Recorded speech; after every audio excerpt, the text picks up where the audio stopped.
Now we know that younger generations, they share everything. How much they make, what they're doing, even their financial plan, their opinions. And it's becoming more normal to not hold anything back. But here's the problem. There are things, Gen Xers, that if you say them out loud, they can actually work against you. Financially, professionally, even personally. And most people, they don't realize it until it's too late. And sometimes it doesn't even take that much. And when it comes to all things financial, some of this is more of a modern day problem. Because in the past, your net worth was easier to see. Most of it was tied up in your house alone. Not 401ks and investments. But all of those videos about how you should look poor, they're not wrong. But today, it's not just about what you own, it's about what you say. And that introduces us to the first one on the list. The first thing you need to stop telling people is your exact financial situation. How much you're worth, what you have, how much you inherited. Because once you say it, you can't take it back. Now, who do you need to stop telling this to? Well, honestly, everyone. Except, of course, your spouse. Your kids, they don't need to know. Not yet, anyway. Other family members, they don't need this information. And certainly, friends and acquaintances, they don't either. And why? Well, it's obvious that it can change how people treat you. It can create expectations. It can bring out jealousy or even judgments, depending on how your level of net worth is perceived, whether it's perceived as being too high or too low in their eyes. It can lead to expectations of helping or lending, even stepping in. It just changes how people see you and what they could expect from you. And at the worst, it could even bring attention to you to make you a target of scams or fraud, even theft. And for me, this is something that I've become very mindful of. Because once people know, things can shift quickly. Okay, the second thing to stop telling people is your retirement timeline. Saying things like, I'm retiring at 62, or I've got 2 more years to go before I'm out of here. Even telling some of your buddies at work, I'm planning on giving my boss a 12-month notice. Now, who does this pertain to? Well, your employer, that's the big one. You don't want to be blurting this out all the time around your boss, around those that you work with, because it gives out the message that you're mentally checked out. Also, you might be careful around certain extended family members or friends, especially if their situation isn't as strong as yours. But if you've got family and friends that y'all are kind of on the same page, then sure. And what's the why behind this?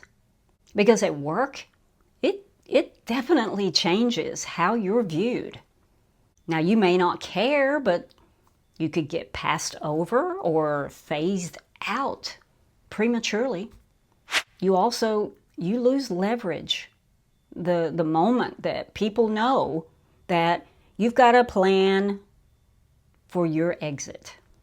Another thing that not everyone thinks about is that your company, you don't know, they could be planning early retirement packages or buyouts that could include severance or extended benefits. But if they know you've already got intentions of retiring, then they'll just go on and let you do that. And it can also create jealousy between coworkers, friends, even siblings. Now, they're eventually, of course, going to know it when you actually retire. It's not something that I'm saying you need to keep hidden from people. But just be careful how you talk about it beforehand, because timing what you say can matter just as much as what you say. Okay, the third thing that you need to keep on the down low is how much you plan to help family financially. It's strange how money can create turbulence within a family, but I've seen it. It happens. And the minute that you say these things out loud, it becomes an expectation. Whether you plan to help now or wait until after you're gone, let your gift reveal your intentions. Now, who does this pertain to? Anyone that you want or intend to help financially. And I think the why on this one, it's obvious, because it, like some of the others, it just creates long-term expectations. If you intend on helping them now, it can turn into an ongoing obligation. And it's very hard to walk back later what you've already said. It can even create resentment that you never intended. I've seen how money can change family dynamics, and it doesn't take much at all. And you could actually even be surprised at how things can transpire over money. So before you say anything prematurely, just remember Pandora's box. Okay, the fourth thing that we need to clam up about is our weak spots, whether they're financial weak spots or personal weak spots. You may catch yourself saying things like, I don't really understand investing, or I'm overwhelmed with just money stuff. I'm not good with math. Now, who do you not want to say these things to? Anyone selling financial products or even advice. You don't want to be saying these kinds of things around strangers, and that also includes social media, even to people who seem helpful. And why? Because these kind of statements, they make you vulnerable in a world that's not always safe. Because if the wrong person hears that, now they know exactly where to step in.